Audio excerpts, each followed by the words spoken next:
امیر المومنین حضرت عمر فاروق رضی اللہ تعالیٰ عنہ کی عدالت عالیہ میں ایک مقدمہ پیش ہوا۔ دو خوبصورت نوجوان ایک نوجوان کو پکڑ کر حاضر ہوئے اور فریاد کی، اے امیر المومنین، اس نوجوان نے ہمارے بوڑھے باپ کو قتل کر دیا ہے، اس ظالم قاتل سے ہمارا حق دلوائیے۔ آپ رضی اللہ تعالیٰ عنہ نے دعویٰ سننے کے بعد ملزم کی طرف دیکھا اور دریافت فرمایا کہ تو اپنی صفائی میں کیا کہتا ہے؟ ملزم نے عرض کی، ہاں امیر المومنین، یہ جرم واقعی مجھ سے صادر ہوا ہے۔ میں نے زور سے ایک پتھر اسے مارا تھا جس سے وہ ہلاک ہو گیا تھا۔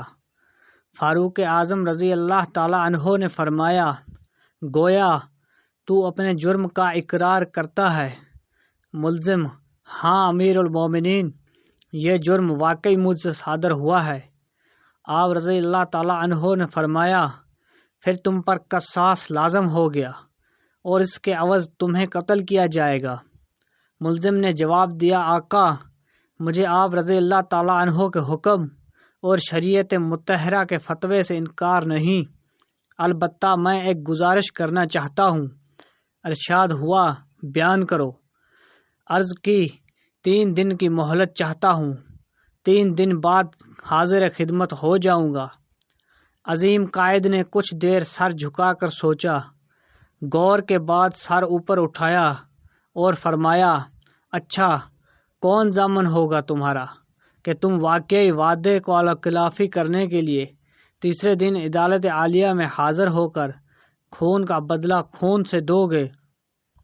عمر فاروق رضی اللہ تعالیٰ عنہ کے اس ارشاد پر اس جوان رونانے پر امید نظروں سے حاضرین مجلس کا جائزے کے بعد حضرت ابو ذر غفاری رضی تعالیٰ عنہ کے متدین پر نور چہرے پر نگاہیں گاڑتے ہوئے اشارہ کر کے کہا، یہ میری ضمانت دیں گے۔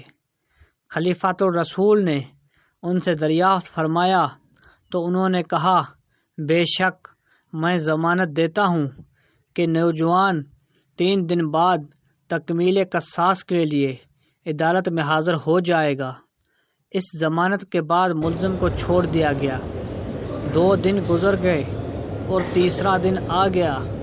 جلیل القدر صحابہ اور مشیران خلافت دربار میں جمع ہوئے۔ دونوں مدعی بھی آ گئے۔ حضرت ابو ذر غفاری رضی تعالیٰ عنہ بھی آ گئے اور ملزم کا بے قراری سے انتظار ہونے لگا۔ جوں جوں وقت گزرتا جا رہا تھا، صحابہ کرام کا اضطراب بڑھتا جا رہا تھا، کیونکہ ملزم ابھی تک نہیں پہنچا تھا اور وقت قریب آ رہا تھا، اور صحابہ کو ابو ذر کی نسبت پریشانی ہونے لگی۔ 1-2 مرتبہ مدعیوں نے بھی دریافت کیا، مگر انہوں نے ہر مرتبہ یہی جواب دیا کہ اگر 3 یوم گزر گئے اور ملزم نہ آیا تو میں اپنی ضمانت پوری کروں گا، پریشانی کی کوئی بات نہیں۔ جب حاضرین پریشانی کی انتہا پر پہنچ گئے اور دہلا دینے والے انجام کے تصور سے سہم گئے کہ اچانک ایک طرف سے ملزم دربار میں حاضر ہوا۔ اس کا جسم پسینے سے شرابور تھا، چہرے پر گرد جم چکی تھی، مسلسل بھاگنے سے اس کی سانس پھول گئی تھی۔ اس نے آتے ہی سلام کیا اور عرض کی، اللہ تعالیٰ کا جو حکم ہے بجا لایا جائے، امانت کی سپردگی۔ آپ رضی اللہ تعالیٰ عنہ کے دریافت کرنے پر ملزم نے بتایا کہ میں ایک امانت والے کے سپرد کرنے گیا تھا۔ واقعہ یوں ہے کہ میرا ایک چھوٹا بھائی ہے، والد فوت ہو گیا۔ موت سے پہلے اس نے میرے پاس میرے چھوٹے بھائی کے لیے کچھ سونا رکھا تھا اور وصیت کی تھی کہ جب وہ جوان ہو جائے تو اس کے سپرد کر دینا۔ میں وہ سونا ایک جگہ رکھ آیا تھا جس کا مجھے ہی علم تھا، اس لیے میں وہ سونا اس کے سپرد کرنے گیا تھا۔ الحمدللہ میں نے امانت اس کے سپرد کر دی جس کی تھی۔